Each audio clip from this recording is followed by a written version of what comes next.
Olá, bem-vindos e bem-vindas ao Júris 360 Lab. Que bom ter a companhia de todos aqui para mais uma análise aprofundada. Hoje a gente vai mergulhar no conteúdo do informativo de jurisprudência número 854 do STJ, o Superior Tribunal de Justiça. Ele saiu agora, dia 17 de junho de 2025. Nossa ideia é destrinchar o essencial, né? E vamos fazer isso em blocos. Neste primeiro aqui, o foco são 4 temas bem relevantes, sabe? Todos julgados lá pelo rito dos repetitivos. Aqueles que criam um precedente vinculante, né? Isso. Para dar uniformidade. Isso mesmo. E os temas de hoje são abono de permanência, o tema 1233. Depois, reexame necessário em improbidade, tema 1284. Aí tem a garantia de crédito não tributário, tema 1203. E, para fechar, prescrição contra a fazenda pública, o tema 1311. Bom, vamos lá então. Começando pelo 1233, que mexe com o direito administrativo e previdenciário. A discussão principal era: o abono de permanência, ele entra ou não entra na base de cálculo das férias e do 13º do servidor? Exatamente. E a resposta do STJ foi um sim. O ponto central é que esse abono tem natureza remuneratória, sabe? E ele é pago de forma contínua, permanente, enquanto o servidor está ali na ativa. Ah, não é um extra isolado, então. Não, isso na verdade já estava mais ou menos consolidado no tema 424 do próprio STJ. Se tem natureza remuneratória, como diz lá a Lei 8.112, que remuneração é o vencimento mais as vantagens permanentes, então ele compõe sim a base dessas outras verbas. Funciona como um incentivo, né? Uma contraprestação pelo trabalho que continua sendo feito. Entendi. Então, isso reforça o valor do abono e, claro, impacta direto no bolso do servidor que opta por continuar trabalhando, né? Muda o cálculo de férias e 13º, certo? Agora, saindo do abono e entrando numa área que deu o que falar com a mudança na lei: improbidade administrativa. O tema 1284. Esse mesmo. A Lei 14.230 de 2021, ela veio e proibiu o reexame necessário para sentenças que julgam improcedente a ação de improbidade. A pergunta que ficou foi: e as sentenças que saíram antes da lei nova? Essa proibição vale para elas também? Retroage? Essa era a grande dúvida, né? E o STJ abateu o martelo, não retroage. A tese é bem clara. A vedação ao reexame só se aplica para sentenças que foram publicadas depois que a nova lei entrou em vigor, ou seja, a partir de 26 de outubro de 2021. E qual foi o racional por trás disso? O princípio básico é o tempus regit actum, né? O tempo rege o ato, aplicado aqui pela teoria do isolamento dos atos processuais, que está lá no artigo 14 do CPC. A lei processual nova, ela vale para os atos dali para frente. Ela não pode voltar para mudar um ato que já estava consolidado, como a sentença. Se na época da sentença a lei antiga exigia o reexame, essa exigência continua valendo para aquela sentença. Ah, entendi. A data da publicação da sentença é o que define qual lei aplicar para a questão do reexame. Exatamente. Isso traz segurança jurídica, né? Evita aquela confusão de qual regra usar para um monte de processo que já estava rolando quando a lei mudou. A lei que vale para a remessa é a que vigorava na data da sentença. Ponto. Faz sentido. Ok. Da segurança no processo de improbidade, vamos pular para a segurança do crédito, mas pensando nas garantias. Tema 1203. A discussão foi: fiança bancária ou seguro-garantia podem ser usados para suspender a exigibilidade de um crédito que não é tributário? Sim. E aqui, olha, o interessante foi ver a evolução do entendimento do STJ. A resposta foi: sim, podem suspender a exigibilidade, mas tem condições, claro. A principal é que a garantia, seja fiança ou seguro, tem que cobrir o valor total do débito, atualizado, e ainda com um acréscimo de 30%. E se cumprir isso? Aí, o credor público, em regra, não pode sair recusando assim de forma genérica. Ele só pode recusar se demonstrar concretamente que a garantia tem alguma insuficiência, algum defeito formal, ou se a instituição garante não for idônea.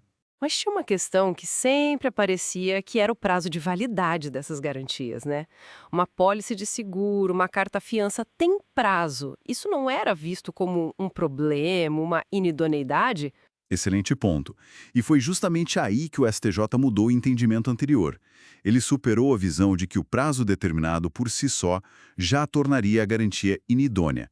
Agora, a análise da idoneidade tem que ver se a garantia está de acordo com as normas do setor da SUSEP, por exemplo, e se ela de fato assegura o pagamento do débito durante o seu prazo de vigência. E o que fundamentou essa mudança? Bom, a base vem lá da Lei de Execução Fiscal, a LEF, e principalmente do Código de Processo Civil 2015.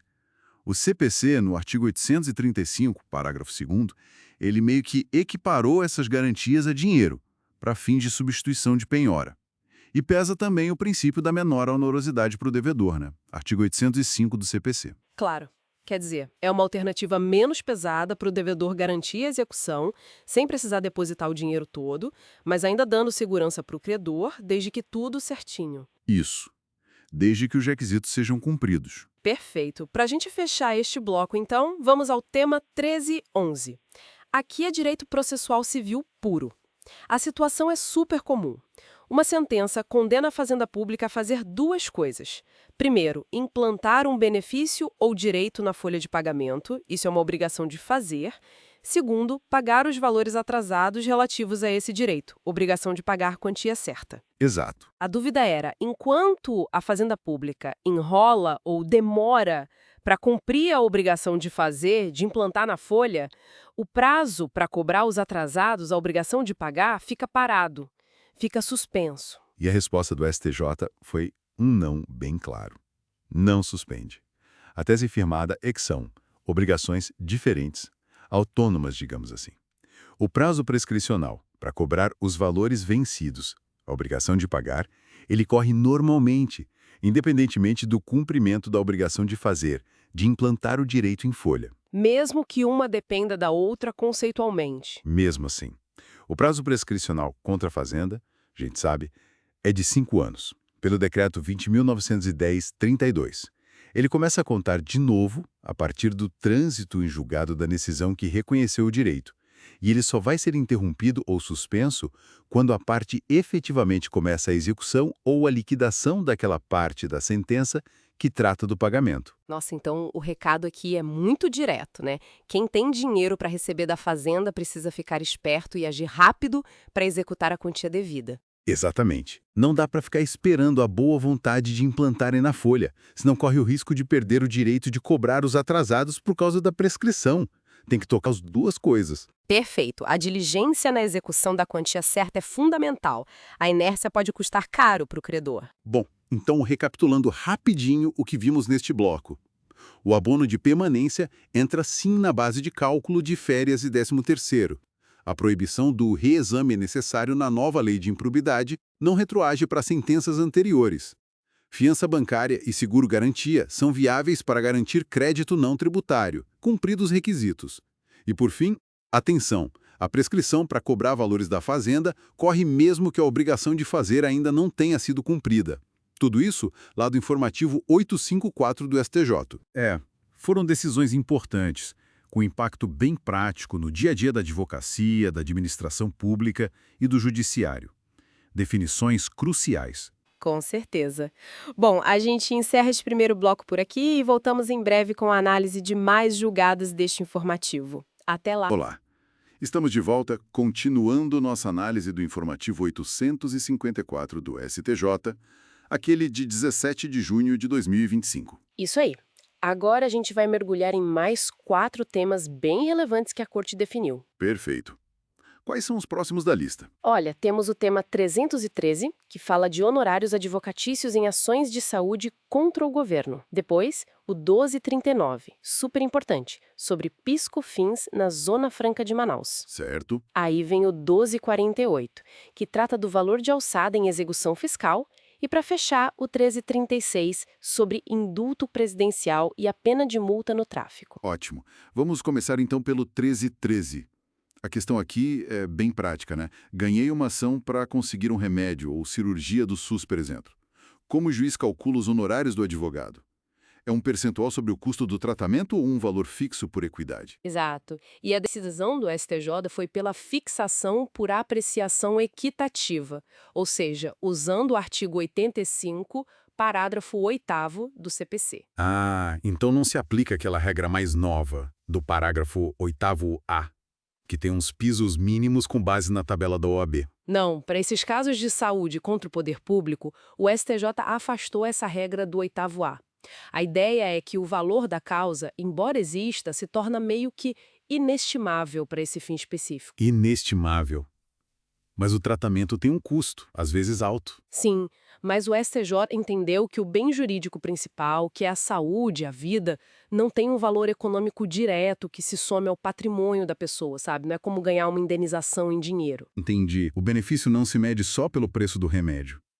Isso, e tem outro ponto. Aplicar aqueles pisos do 8A poderia criar honorários muito altos para o Estado pagar numa área sensível como a saúde. E por outro lado, o medo de perder e ter que pagar uma sucumbência alta poderia fazer o cidadão pensar 2 vezes antes de ir à justiça buscar um direito fundamental. Faz todo sentido.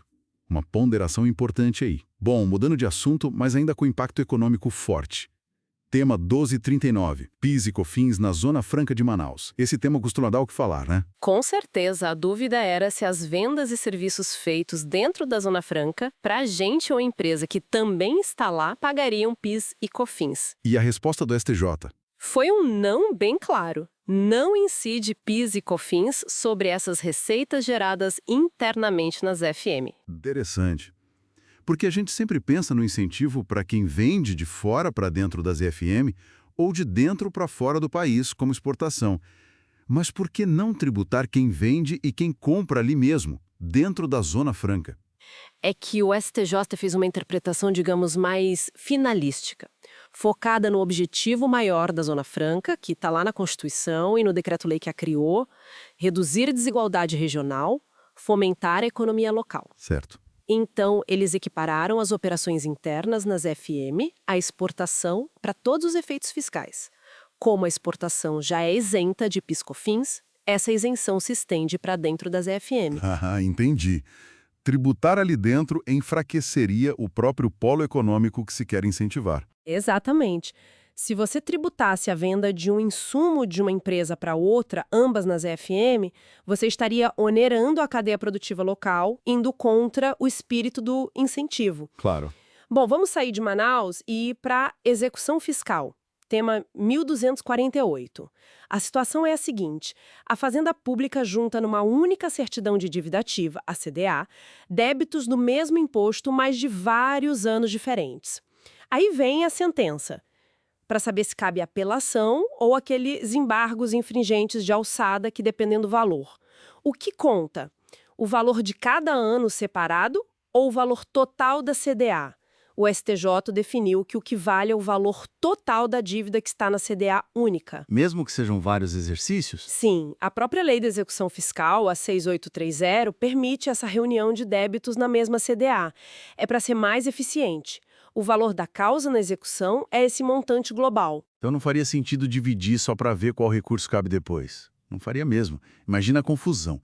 Ter que entrar com 2 recursos diferentes, talvez para tribunais diferentes, sobre a mesma execução, só porque um pedaço da dívida é de um ano e outro pedaço é de outro. Seria inviável. A decisão busca racionalidade e segurança jurídica, parece bem pragmático mesmo. Ok, para fechar este bloco, vamos para o direito penal, execução penal. Tema 1336. A discussão gira em torno do indulto presidencial, especificamente o Decreto 11.846 de 2023. A pergunta é: esse indulto pode perdoar a pena de multa para quem foi condenado por tráfico de drogas comum, aquele do artigo 33 caput, parágrafo 1º? A resposta do STJ, afirmada em tese, é não. O indulto não se aplica ao condenado por essas modalidades de tráfico. E essa proibição vale tanto para a pena de prisão quanto para a pena de multa. Ah, então a vedação é completa para o crime em si. Não importa se é pena de prisão ou dinheiro. Taxa aí. O decreto não faz distinção do tipo de pena na hora de vedar. Se o crime é vedado, todas as penas dele também são. Isso, aliás, já era um entendimento que vinha se consolidando no STJ. Entendi. Mas tem aquela diferença importante, né? Nem todo o tráfico é tratado igual para fins de John 10. Tem, e é crucial. Essa vedação toda que a gente falou não alcança o chamado tráfico privilegiado, aquele do parágrafo 4º do artigo 33. O tráfico de menor potencial, digamos assim. Isso, primário, bons antecedentes, não integra organização criminosa. Para esse tipo, o STF e o próprio STJ já disseram que ele não é crime hediondo nem equiparado. E qual a consequência disso para o indulto? A consequência é que, como ele não é hediondo, ele não entra na vedação geral do decreto. Então, para o condenado por tráfico privilegiado, o indulto pode sim ser concedido. E aí vale tanto para a pena de prisão quanto para a pena de multa. A multa do privilegiado pode ser perdoada pelo indulto. Perfeito, essa distinção é fundamental ficar clara. Ótimo. Bom, com isso a gente cobriu os pontos-chave dessas 4 decisões importantes do informativo 854. Foi um bom giro por temas bem diversos. Com certeza. Nos veremos no próximo bloco para continuar essa análise. Até lá! E fica a reflexão, né? Como essas decisões técnicas do STJ, seja na saúde, nos tributos ou na execução da pena, realmente mexem com o acesso a direitos, com a economia, com a vida das pessoas e do Estado no dia a dia. Vale a pena pensar nisso. Olá! Estamos de volta, continuando nossa análise do informativo 854 do STJ, de 17 de junho de 2025. Realmente é bastante coisa nesse informativo. Bastante mesmo. Muita decisão importante. E neste bloco a gente separou mais alguns pontos. Tem um caso sobre cooperação internacional com dados do aplicativo Sky ECC. Sim, bem atual essa discussão sobre prova digital. Exato. E também uma decisão, acho que bem impactante, sobre revista íntima considerada ilícita, o RESP 2.159.111. Vamos aprofundar um pouco nisso. Esse caso é muito interessante mesmo, pelos limites que ele discute. E para fechar o bloco, temos 3 novos temas afetados para julgamento em repetitivo: previdenciário, penal. Sim, questões que vão impactar muitos processos pelo país. Bom, vamos começar então pelo caso do Sky ECC. Foi julgado pela 6ª turma, né? E corre em segredo de justiça. Isso. Envolveu uma cooperação jurídica entre Brasil e França para obter dados desse aplicativo, que é conhecido por ser criptografado. E qual foi a questão principal levantada pela defesa? A defesa argumentou basicamente que a prova seria ilícita aqui no Brasil. Por quê? Porque não teria ficado comprovado nos autos que houve uma autorização judicial específica lá na França para extrair aqueles dados que foram enviados para cá. Ah, entendi. Queria uma prova da autorização francesa dentro do processo brasileiro. Exatamente, mas o STJ não acolheu esse argumento. O ponto central da decisão foi aquele princípio, o lex diligência. Certo, que está na nossa Lei de Introdução às Normas do Direito Brasileiro, a LINDB. Isso. Ele diz, de forma resumida, que a legalidade de um ato processual, como a coleta de uma prova, é regida pela lei do país onde o ato aconteceu. No caso, a França. Então a justiça brasileira não entra no mérito de como a justiça francesa autorizou ou deixou de autorizar. Em regra, não. A não ser, claro, que o modo como a prova foi obtida lá fora seja uma afronta direta, assim, à nossa ordem pública, à soberania, aos bons costumes. O que não foi o caso aqui, pelo visto. Não foi o que o STJ entendeu. Eles ressaltaram que tudo seguiu o acordo bilateral de cooperação que existe entre Brasil e França e também o princípio da boa-fé entre as autoridades dos dois países. E a defesa teve acesso ao material. Sim, isso foi destacado também. O acesso ao conteúdo foi garantido à defesa aqui no Brasil. Então, no fim das contas, é uma questão de confiança mútua na cooperação, né? Desde que não fira nossos princípios fundamentais. Entendido. Faz sentido. Agora vamos para aquele RESP que mencionamos, o 2.159.111, de relatoria do ministro Rogério Chieti Cruz. Esse envolve a teoria dos frutos da árvore envenenada, né? Exatamente. E é um caso bem delicado. O cenário era o cumprimento de um mandado de busca e apreensão domiciliar por tráfico de drogas. Ok, busca autorizada judicialmente. Sim, mas durante a diligência, a investigada foi submetida a revistas íntimas. E não foi uma só, foram 3. na casa, depois na delegacia e ainda no presídio. Nossa, 3 vezes? 3 vezes. E as instâncias originárias, ou seja, o juiz de primeiro grau e o Tribunal de Justiça, consideraram essas revistas desnecessárias, vexatórias e, portanto, ilícitas. Uma violação grave de direitos humanos. E encontraram alguma coisa nessas revistas? Aí que está o ponto-chave. Não encontraram absolutamente nada nas revistas. Contudo, dentro da casa, durante a busca domiciliar que estava autorizada pelo mandado, os policiais encontraram drogas, dinheiro e até agrotóxicos. Ah, então as provas do crime vieram da busca na casa, não da revista ilegal. Exato. Mas a defesa argumentou que a ilegalidade da revista íntima deveria contaminar tudo. Anularia não só a revista em si, mas também as provas encontradas na casa, aplicando a teoria dos frutos da árvore envenenada. E como o STJ resolveu isso? Manteve as provas da casa? Manteve. O STJ entendeu que, embora a revista íntima ilícita seja gravíssima, ela não anulou as provas encontradas na busca domiciliar. Por quê? Porque faltou o nexo causal. A ligação direta entre a ilegalidade e a prova encontrada. Isso. A revista foi um meio ilícito, mas foi um meio que não produziu resultado nenhum. Não gerou prova. As drogas e o dinheiro foram encontrados por outro caminho.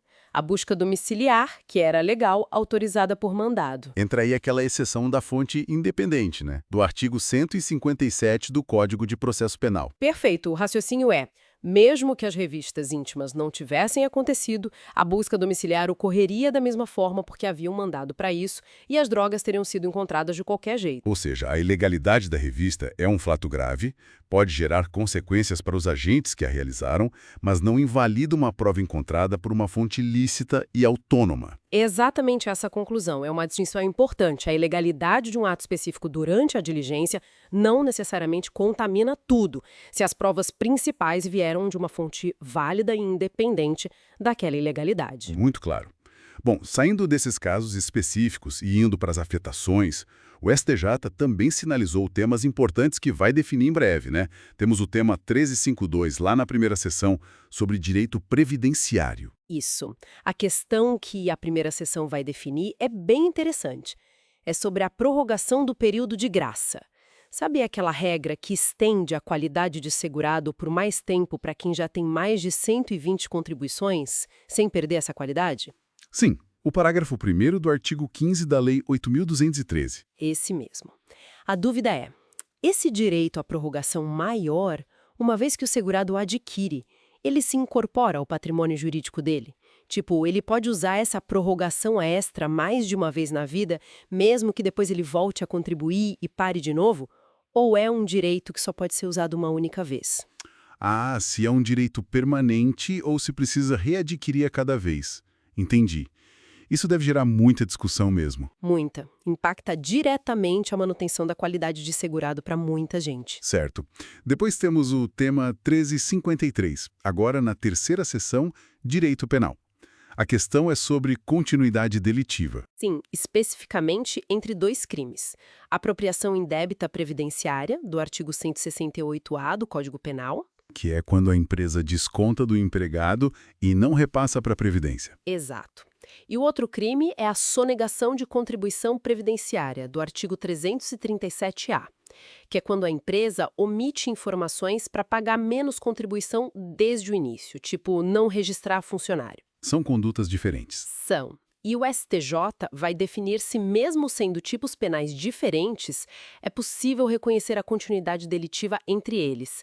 Se sim, a pena tende a ser menor do que se somar as penas dos 2 crimes separadamente. Entendido. E, por último, o tema 1354, também na terceira sessão, mas sobre processo penal. Envolve o pacote anticrime. Esse é bem técnico, sobre execução penal.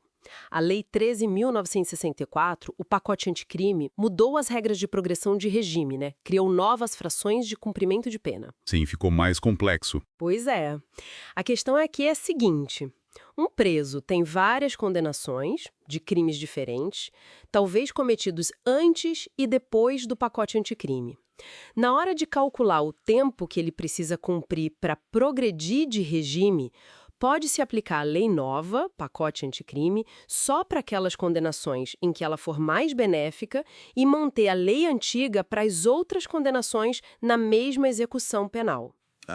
Uma aplicação retroativa fatiada da lei mais benéfica, condenação por condenação, dentro do mesmo processo de execução. Exatamente essa discussão.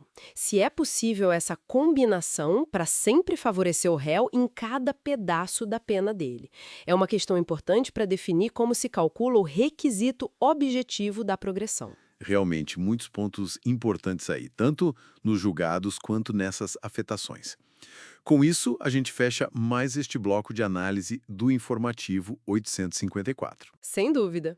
E é fundamental acompanhar o que o STJ vai decidir nesses temas repetitivos. As teses firmadas vão ter um impacto enorme uniformizando a interpretação da lei em todo o país. Verdade. Nos veremos no próximo bloco para continuar essa exploração. Olá, dando sequência à nossa análise do informativo 854 do STJ. Aquele de 17 de junho, né? Isso. Hoje o foco é nas afetações para julgamento. A gente vai explorar as questões que o STJ vai, enfim, decidir sobre o rito dos repetitivos. Exato. E definir teses importantes, né? Exatamente. Ok, vamos desempacotar isso. Bom, só para relembrar rapidinho, né, a afetação é quando o STJ escolhe os recursos específicos para dar uma interpretação única sobre um assunto que aparece muito. E que vale para todo mundo depois. Isso, para trazer segurança jurídica. O que é fascinante aqui é a variedade dos temas, né? Temos os temas 1355, 1356, 57, 58 e 59. Muita coisa. Sim, e vão desde penal, processo penal até administrativo. Bem amplo. Vamos começar então pelo 1355, Direito Processual Penal, com base nos RESPs 2073-971 e 2089-938, ambos de São Paulo. Qual é o X da questão aí? Olha, a controvérsia que gira em torno do livramento condicional. É para definir qual a fração de pena que precisa ser cumprida para conseguir o benefício. Mas especificamente no crime de associação para o tráfico, lá do artigo 35 da Lei de Drogas. Ah, entendi. Um detalhe bem técnico da execução penal, mas que faz diferença, né? Muita diferença na prática, sim. Seguindo, ainda em processo penal, temos o tema 1356. Esse é referente a um RESP só, o 2006-460, também de SP. Esse parece mais pé no chão, digamos assim. Tem a ver com a atuação da Guarda Municipal. A questão é, mesmo a Guarda não tendo constitucionalmente a função de polícia ostensiva, Certo. ela pode prender alguém em flagrante. Tipo, se ela vê um crime acontecendo, ela pode agir com base no artigo 301 do Código de Processo Penal. Que é aquele que diz que qualquer um do povo pode prender em flagrante. Exatamente. Então, o STJ vai definir se a Guarda Municipal se encaixa nesse qualquer um do povo para esse fim específico. Bem pertinente essa discussão sobre os limites da atuação municipal na segurança. Agora, tema 1357. Vários RESPs aqui, né? Como o 2072.985-DF, de volta para a execução penal. Isso. Mas agora falando de remissão de pena por estudo. Pela aprovação no Enem ou no Enseja. Ah, sim. E qual o problema? A controvérsia é se dá para conceder esse benefício, essa remissão, para quem já tinha terminado o ensino médio antes de começar a cumprir a pena. Nossa. Quer dizer, a pessoa já tinha o diploma, aí faz a prova de novo na prisão e quer remir pena por isso? Essa a questão. Se essa aprovação durante a pena ainda conta como estudo para remir mesmo nível de escolaridade já estando completo antes. Interessante. Bota em discussão o que significa estudar para remissão nesse caso, né? Exatamente. Bom, vamos para o tema 1358. Esse parece mais denso, né? Envolve penal e processual penal, no RESP 2.148.137 SC. E são duas questões, certo? Certíssimo. Duas frentes de discussão aqui. A primeira é sobre a Defensoria Pública. Ok. Se ela pode intervir em IRDR, que é o Incidente de Resolução de Demandas Repetitivas, quando o assunto é penal ou processo penal. Intervir como? Como custos vulneráveis, ou seja, protetora dos vulneráveis, mesmo que as partes do caso específico não sejam vulneráveis. ou, se não assim, como amicus curiae, amiga da corte. Entendi. E a segunda frente? A segunda é sobre um crime específico, vender produto impróprio para o consumo. Aquele do artigo 7º, inciso 9, da Lei 8.137. Certo, crimes contra relações de consumo. Isso. A questão é, precisa de laudo pericial para comprovar que o produto estava mesmo impróprio? Para comprovar a materialidade do crime. Isso levanta uma questão importante, tanto sobre o papel da defensoria nesses incidentes, né, a amplitude dessa atuação, quanto sobre a necessidade da prova técnica para esse tipo de crime. Duas discussões de peso mesmo, em um tema só. Uma bem processual, outra sobre a prova do crime. E para fechar as afetações de hoje, o tema 1359, Direito Administrativo. Respes 2.150.622,617, do Rio Grande do Sul. Qual a pauta? Esse tema trata daquele ressarcimento que as operadoras de planos de saúde pagam para o SUS, sabe? Quando atendem um cliente do plano. Sei, previsto na Lei dos Planos de Saúde. Exato, artigo 32. O ponto que o STJ vai definir é o começo da contagem dos juros de mora sobre essa dívida. Ah, o marco inicial. Isso, especificamente quando a operadora entra com o recurso administrativo para discutir essa cobrança. A partir de quando exatamente começam a correr os juros nesse caso? Entendi. Detalhe financeiro importante para as operadoras e para o SUS. Então, o que isso tudo significa? A gente vê o STJ se preparando para bater o martelo em pontos bem críticos. Sim. Execução penal, atuação de guarda, o papel da defensoria, necessidade de prova e até obrigações financeiras de planos de saúde. Coisas com impacto direto, né? Sem dúvida. Impacto na vida das pessoas e na máquina do judiciário. Se conectarmos isso ao quadro geral. Bom, essa uniformização que o STJ busca vai além de só dar segurança jurídica. Como assim? Pode acabar mudando estratégias de defesa, de acusação, pode influenciar até políticas públicas, dependendo do que for decidido. Verdade. Então fica a reflexão, né? Como essas teses futuras, ao pacificarem o entendimento, vão ajustar aquele equilíbrio delicado entre direitos, poder do Estado e a busca por eficiência no sistema. Acompanhar esses julgamentos vai ser fundamental mesmo. Muita coisa em jogo. Com certeza. Muita coisa.